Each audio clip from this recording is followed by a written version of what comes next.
All right, section 4.3, part 2. Sorry, I just trailed off at the end of that last problem. Okay, so we have a few more tasks left here. We're going to talk about Tasha in task 5. Tasha is filling a car with gasoline. The volume of gas in the tank increases steadily, so it's going to go, the volume of gas is going to go up until the pump stops when the tank is full, as shown in the graph. So if we look at this graph here, again, my independent variable is S, time. Oh, nope, that's time in seconds. It's T. Okay, I was like, why would they use S? They didn't. They used T. It's time in seconds. That's what that S is recommending. That's what that S is telling us. So the independent variable is T, time, and our dependent variable is the volume of gas in gallons. So as time goes up, the number of gallons goes up. Okay, so in this ordered pair, the X is representing the time, the T is representing the time, and then the volume is representing that V is the Y coordinate, or that V coordinate is the volume of the gas. Okay, so now we want to identify the minimum and maximum of the function given by the graph and tell what they represent in this problem. Okay, so first we're going to look at this. Our minimum is the lowest point that this graph has. So the lowest point it goes here is down here at 4. The highest point is at 16. So that's fairly easy to identify. The minimum is 4. The maximum is 16.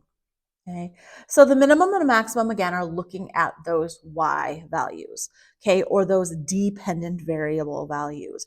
But this Y value is, again, that volume of gas. So what this represents in this problem is when the lowest amount of gas that Tasha had in her tank was 4 gallons when she started. So when Tasha started filling,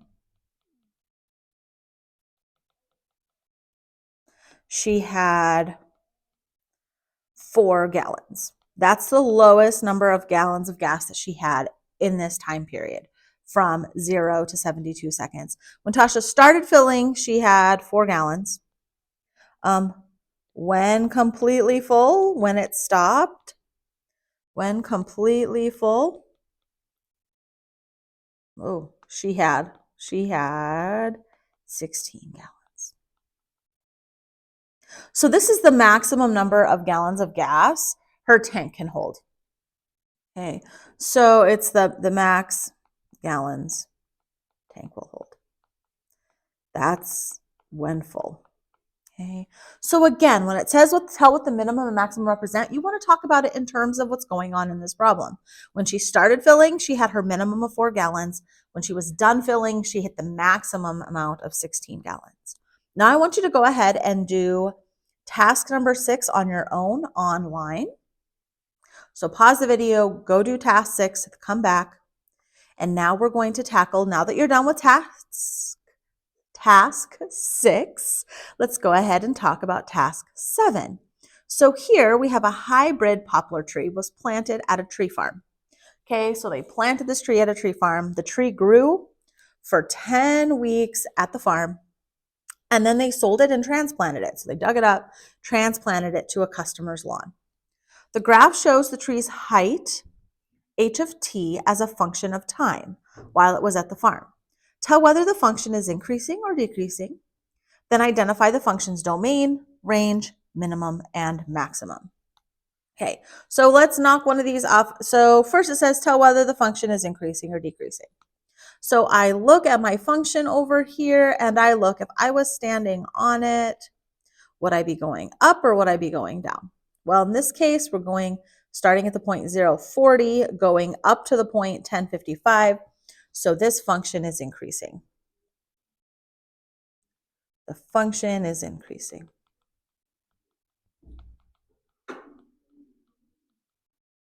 Okay. Now we have to check off the rest of these things. We want to identify the function's domain. So again, the domain is those x values. or my inputs. The domain is those inputs.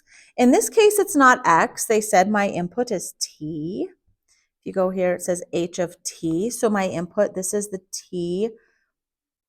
This axis here is the T axis. And this is H of T. So my domain is what values of T? Well, the smallest value of T is 0. And then it's going to go all the way up here to a T value of 10. So my domain is all the numbers, and it's continuous because it's not just a bunch of solid dots. It's solid line, all the numbers in between. It's a solid line from here to here, solid. It's not just a bunch of dots. It's continuous. So it'd be all the numbers in between 0 and 10. So I would write that as 0 less than or equal to T. Use the right variable. My input's T less than or equal to 10. So this is telling me I'm looking at all the numbers in between 0 and 10. Okay, got domain down. Now range. We need, wrong button. We need to talk about the range. So now my range. My range is a set of outputs, which would be my Y's or my up and downs. So how far up and down does this go? Well, it starts here at the lowest it goes. Let's switch colors. The lowest it goes here is 40. The highest it goes, it doesn't quite hit 60. Because if you notice, this only goes up to 55. It only is going to go to 55. So my range is the numbers from 40 to 55. Go least to greatest. And it does equal 40, so less than or equal to, and then we'll use function notation, H of T less than or equal to 55. So it's all the numbers in between 40 and 55, including 40 and 55, hence why we use the equal to signs. So you have the domain and range. Now we want the minimum and the maximum. So the minimum and the maximum, of course, depend on that Y value. Minimum and maximum are the outputs, or those Y values, and my outputs here are my range. So you can normally pull the minimums and maximums off of your range. The smallest my range ever is 40, so that would be a minimum. Has a minimum of 40 and a maximum of 55. 55, and then my 40. Okay. All right, what do the minimum and maximum values represent in this situation? Okay, so the minimum, we want to say, what does it represent? We're talking about the height of the tree, that 40. So the minimum is the smallest the tree ever is. So 40, and my units are inches. 40 inches is the smallest the tree is at the farm. Okay. We know with how trees grow, a tree doesn't just pop out of the ground and be 40 inches tall. So at some point it was 1, 2, 3, 4 inches, but not at this farm. This poplar tree was planted at a tree farm. So I'm assuming it started someplace else and then like maybe a greenhouse and was moved to the tree farm when it was 40 inches tall. So 40 inches is the smallest the tree is at the farm. And 55 inches is the tallest. The tree is. Again, at the farm. Because when it got to 55 inches, it was dug up and moved to a customer's lawn. Okay. What does the function have any zeros? Explain. So again, what are zeros? Zeros are X values or input values. Input values. So in this case, it would be T that make the output 0. And my output is H of T. And my output is the height. My input is the time. Does this function have any zeros? No. There is no time in which the tree's height is 0.